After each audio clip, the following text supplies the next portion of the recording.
Guys ಎಲ್ಲರಿಗೂ ಕೂಡ ನಮಸ್ಕಾರ. ASP ಅಕಾಡೆಮಿಗೆ ಸ್ವಾಗತ. ನೋಡಿ ಗೈಸ್, ಎಲ್ಲರೂ ಒಂದು good news. SSC GD constable 2026 ಯಾರೆಲ್ಲ ಕೀ ಆನ್ಸರ್ಗಾಗಿ ವೇಟ್ ಮಾಡ್ತಿರ್ತೀರಾ, ಯಾರೆಲ್ಲ ಎಕ್ಸಾಮ್ನ ಬರೆದುಬಿಟ್ಟು ವೇಟ್ ಮಾಡ್ತಿರಲ್ಲ, ಅವ್ರಿಗೊಂದು ಗುಡ್ ನ್ಯೂಸ್. ಏನಪ್ಪ ಅಂದರೆ, ಎಲ್ಲರಿಗೂ ಈಗ ಕೀ ಆನ್ಸರ್ನ ಬಿಟ್ಟಿದ್ದಾರೆ. ಚೆಕ್ ಮಾಡ್ಕೋಬೋದು ನೀವು ಇಲ್ಲಿ. ಜೂನ್ 15ಕ್ಕೆ ಬಂದಿರತಕ್ಕಂಥ ಒಂದು update. Constable GD central armed police force ಅಂತ ಇದೆ ನೋಡಿ, CAPF. ಇದು examination 2026 uploading tentative key answers already upload ಮಾಡಿದ್ದಾರೆ. ಓಕೆ, ಇದನ್ನ ಕೀ ಆನ್ಸರ್ ಡೌನ್ಲೋಡ್ ಮಾಡುವಂಥ ಲಿಂಕನ್ನು ನನ್ನ ಟೆಲಿಗ್ರಾಮ್ ಮತ್ತು ವಾಟ್ಸಪ್ ಗ್ರೂಪಲ್ಲಿ ಕೊಟ್ಟಿರ್ತೀನಿ. ಸೊ ಇನ್ನು ಯಾರು ಜಾಯ್ನ್ ಆಗಿಲ್ವೋ ವಾಟ್ಸಪ್ ಆ್ಯಂಡ್ ಟೆಲಿಗ್ರಾಮ್ ಗ್ರೂಪ್ಗೆ ಜಾಯ್ನ್ ಆಗೋಕ್ಕೆ ಸಾಧ್ಯವಾಗಬೇಕು. ಓಕೆ, ನೋಡ್ಬೋದು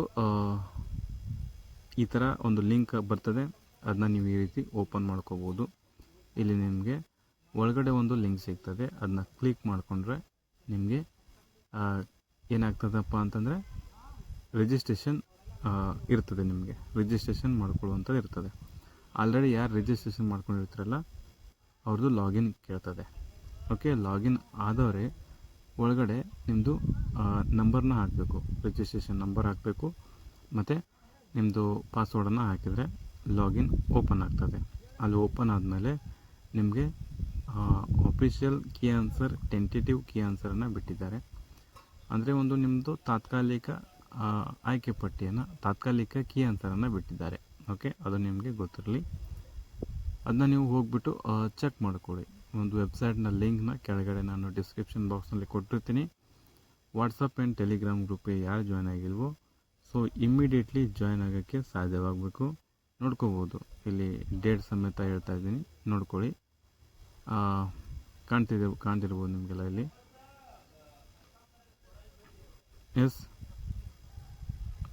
ನೋಡ್ಬೋದು. ನೋಟಿಸ್ ಬೋರ್ಡ್ನು ನೀವು ಆಲ್ರೆಡಿ ನೋಡ್ಬೋದು. ಇಲ್ಲಿ 3 ಡಾಟ್ ನೋಡಿದರೆ ನಿಮಗೆ ಲಾಗಿನ್ ಆರ್ ರಿಜಿಸ್ಟರ್ ಅಂತ ಕಾಣ್ತದೆ.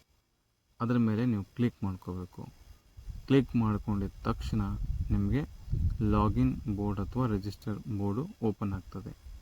ಅದು ಓಪನ್ ಆದಮೇಲೆ ನಿಮಗೆ ಅದು ಮುಂದೆ ಏನಾಗ್ತದಂದ್ರೆ ಅಲ್ಲಿ ನೀವು ನಿಮ್ಮದು ನಂಬರ್ ಹಾಕಬೇಕು, ರಿಜಿಸ್ಟರ್ ನಂಬರ್ ಹಾಕಬೇಕು, ಮತ್ತು ನಿಮ್ಮ ಪಾಸ್ವರ್ಡನ್ನು ಹಾಕಬೇಕು. ಅದಾದಮೇಲೆ ಓಪನ್ ಆಗ್ತದೆ. ಓಕೆ, ನೋಡ್ಕೋಬೋದು ನೀವೆಲ್ಲ. ಆಲ್ರೆಡಿ 15ಕ್ಕೆ ಬಿಟ್ಟಿದ್ದಾರೆ. ನೋಡಿ, ಯಾವುದೇ ಕಾರಣಕ್ಕೂ ಅದು ಕಾಲ್ಫಾರ್ಮ್ ಆಗ್ತಿಲ್ಲ, ಇದು ಕಾಲ್ಫಾರ್ಮ್ ಆಗ್ತಿಲ್ಲ ಅಂಥೇಳಿ ಕೂತ್ಕೊಳ್ಳೋಕೆ ಹೋಗಬೇಡಿ. ಸೆಂಟ್ರಲ್ ಗೌರ್ಮೆಂಟಲ್ಲಿ ಭಾಳಷ್ಟು ಅಂದರೆ ಭಾಳಷ್ಟು ಕಾಲ್ಫಾರ್ಮ್ಗಳು ಆಗ್ತಾನೆ ಇರ್ತವೆ. ಈ CAPF ಆಗಿರ್ಬೋದು, ಆಮೇಲೆ ತುಂಬ ಆಗ್ತವೆ. ಸೆಂಟ್ರಲಲ್ಲಿ ರೈಲ್ವೇಸ್ ಬೋರ್ಡಲ್ಲಿ ಆಗಿರ್ಬೋದು, ಇವೆಲ್ಲ ಆಗ್ತಿರ್ತವೆ. ನೋಡ್ಕೊಳ್ಳಿ, ನೋಡ್ಕೊಂಡ್ಬಿಟ್ಟು ಆರಾಮಾಗಿ ಅಪ್ಲಿಕೇಶನ್ ಹಾಕ್ಕೊಂಡು ಎಕ್ಸಾಮನ್ನು ಬರೀರಿ. ಓಕೆ ಗೈಸ್, ಯಾರ್ಯಾರದೆಲ್ಲ ಸೆಲೆಕ್ಷನ್ ಆಗಿದೆ, ಐ ಆಮ್ ಸೆಲೆಕ್ಟೆಡ್ ಅಂತೇಳಿ ಕೆಳಗಡೆ ಕಮೆಂಟ್ ಬಾಕ್ಸ್ನಲ್ಲಿ ತಿಳಿಸೋಕ್ಕೆ ಸಾಧ್ಯವಾಗಬೇಕು. So thank you.